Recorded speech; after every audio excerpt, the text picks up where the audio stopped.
Discovery teasing me with a Star Trek Enterprise connection with that Amir Darkly reference and then not paying it off? Worst thing the show ever did. You cannot tease a Star Trek Enterprise fan like that. I've had faith of the heart for so long.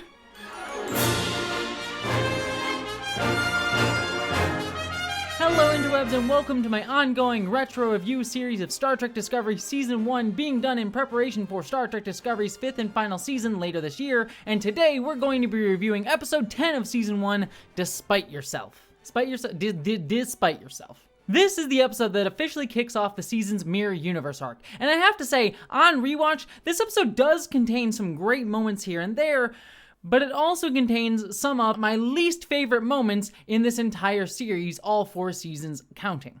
And I should say brief content warning here for vague mentions of sexual assault, as well as the bury your gays trope.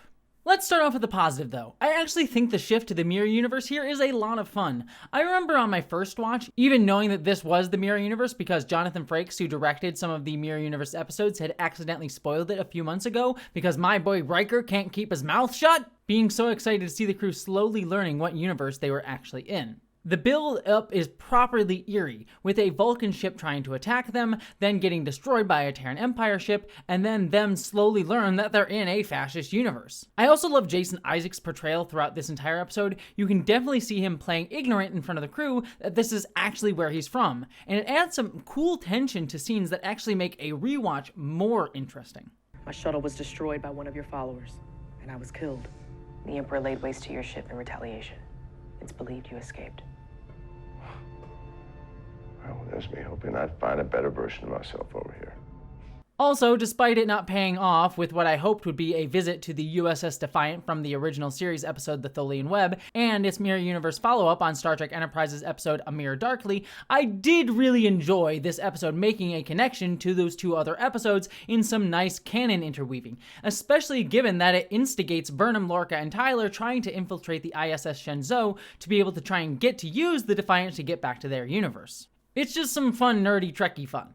Speaking of, the ISS Shenzhou is great, with Burnham nearly getting killed by the captain in a fascist play for power, as well as the agony booths on the Shenzhou being properly terrifying. I mean, listen to the sound design.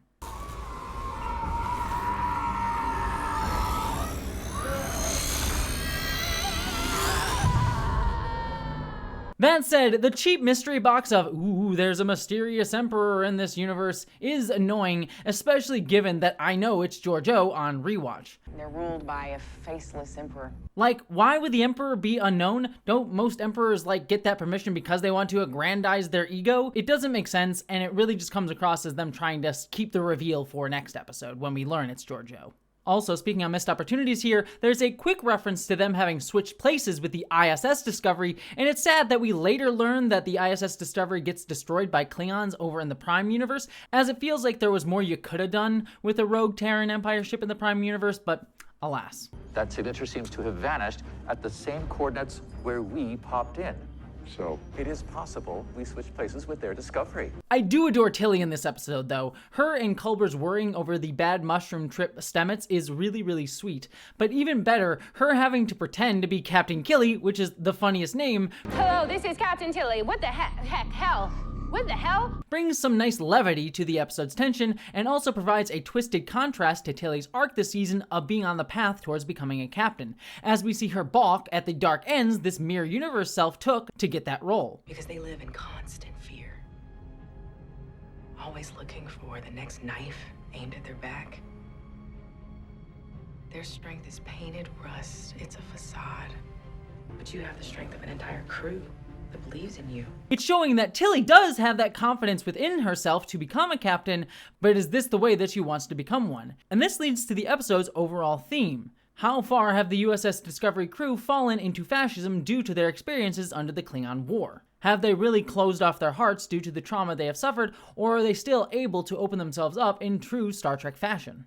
You can see this theme come up very clearly in how Lorca's molding of the USS Discovery crew into their more warlike selves during the Klingon War is symbolically completed here, with them literally taking on Mirror Universe fascist uniforms. Our very survival relies on our ability to maintain this cover, no matter what. We are now the ISS Discovery. Lorca, despite pretending to be Starfleet, has actually tried turning this Starfleet crew into fascists, with this episode asking us, how much have they really changed? However, this does lead me to a storyline I hate, which is Tyler. Thematically and on paper, the idea of Tyler being torn between his human self and Voq, which is confirmed to be who he is in this episode, makes a lot of sense with the overall theme of can someone recover from fascism, are they too far gone, and how do we keep ourselves from becoming fascists? And the fact that he's having this push and pull between the two sides of himself at the worst possible moment, given that he's Burnham's only ally on the Shenzhou, is a tense ending for this episode. Yet, I hate how this pull between Tyler and Voq is shown to have happened, due to his love for L'Rell and Burnham. His scenes with Earl are all sexual in nature, with the episode really highlighting that Tyler feels like he was sexually assaulted by L'Rell, who in turn thinks that her sex was consensual, and it plays off as creepy, weird, and exploitative rather than interesting. So much more. Familia.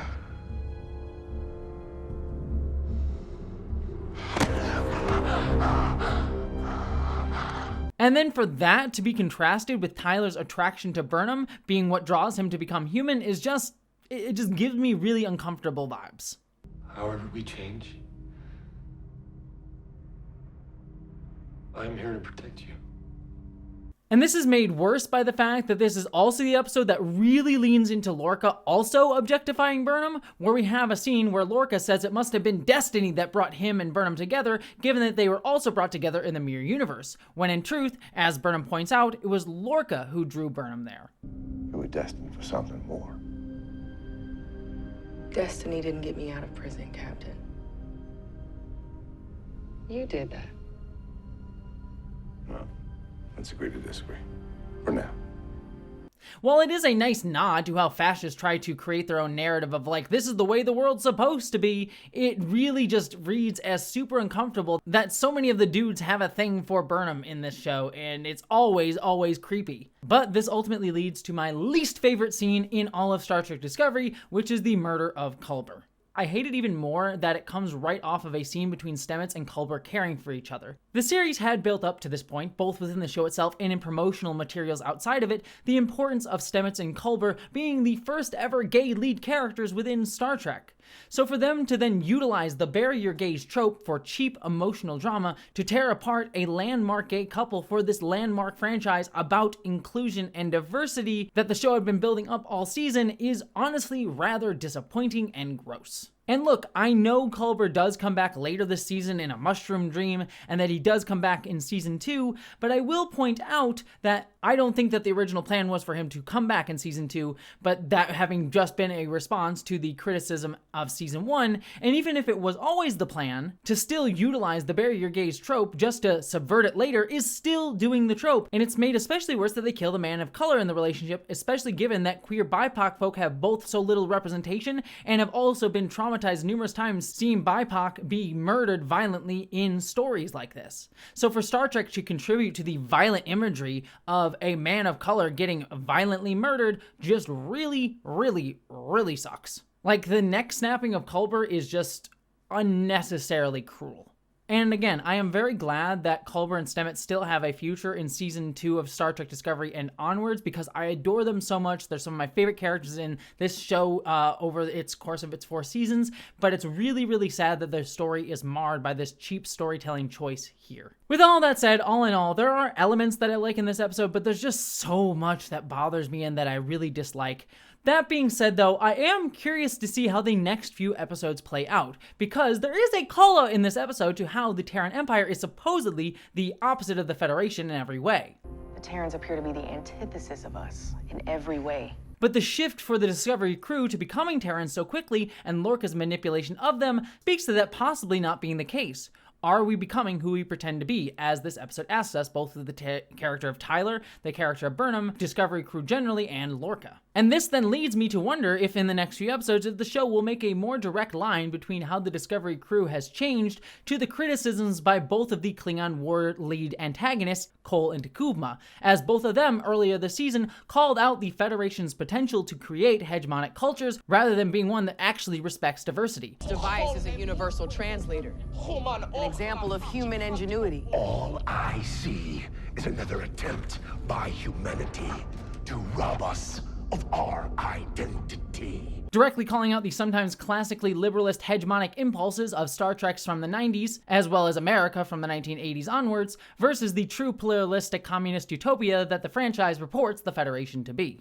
But we shall see if that's the case as these retro reviews continue, but that's my thoughts on Despite Yourself, but despite myself, I'd love to hear all your thoughts down in the comments below, and beyond all of that, my friends, live long and prosper.